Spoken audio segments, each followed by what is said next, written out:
Assalamualaikum warahmatullahi wabarakatuh. Selamat sore semuanya.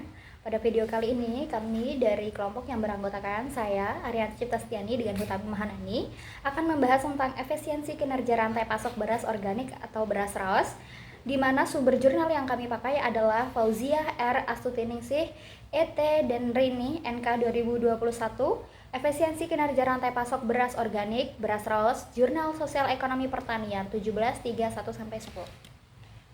Oke, yang pertama kita bahas adalah tentang latar belakang. Beras masih menghadapi berbagai persoalan, yaitu mulai dari pemasaran beras, diantaranya rendahnya harga jual di tingkat petani pada saluran pemasaran, biaya, margin, keuntungan, dan efisiensi pemasaran.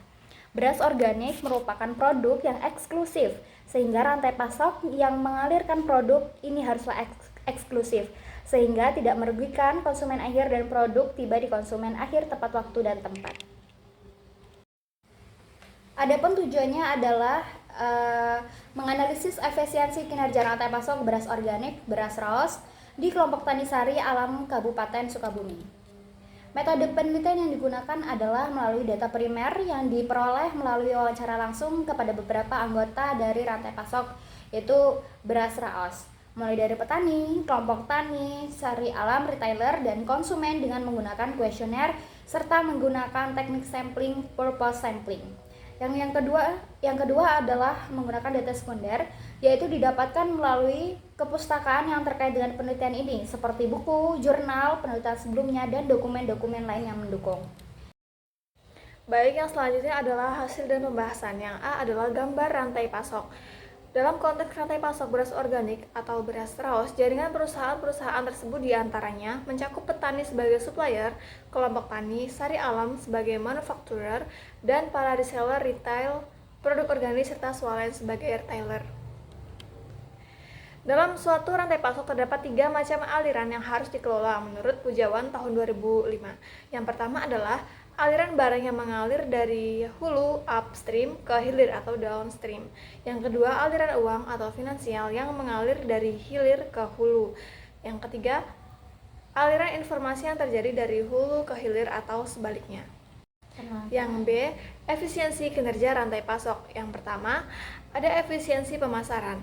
Adapun pendekatan efisiensi pemasaran dalam analisis kinerja rantai pasok beras organik ini menggunakan pendekatan operasional karena dapat mempertimbangkan fungsi-fungsi yang mampu meningkatkan rasio output terhadap input pemasaran.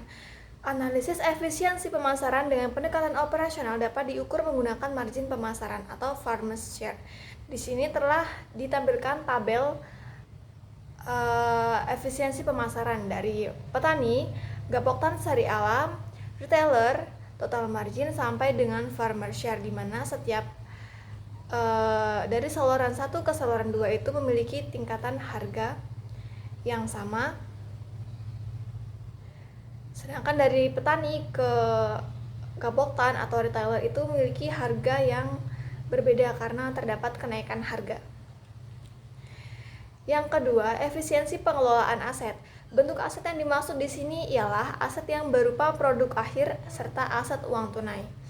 Aset persediaan dianalisis menggunakan indikator inventory turnover dan inventory days of supply, serta menggunakan indikator cash to cash cycle time untuk analisis aset uang tunai. Nilai inventory turnover diperoleh melalui perhitungan nilai bayaran penjualan produk atau cost of goods sold atau biasa disingkat dengan COGS dibagi average aggregate value of inventory. Kesimpulannya, rantai pasok beras raos belum berjalan secara efisien, baik dari efisiensi pemasaran maupun efisiensi pengelolaan aset, di mana nilai farmer share yang masih kurang dari 70%, yakni hanya mencapai 41,8%, dan nilai cash to cash cycle time yang mencapai 37 hari untuk mengubah persediaan beras organik menjadi uang, di mana rentang waktu 37 hari tersebut masih tergolong cukup lama. Nah, itulah tadi pembahasan dari kami, semoga bisa bermanfaat. Kami akhiri, wassalamualaikum warahmatullahi wabarakatuh.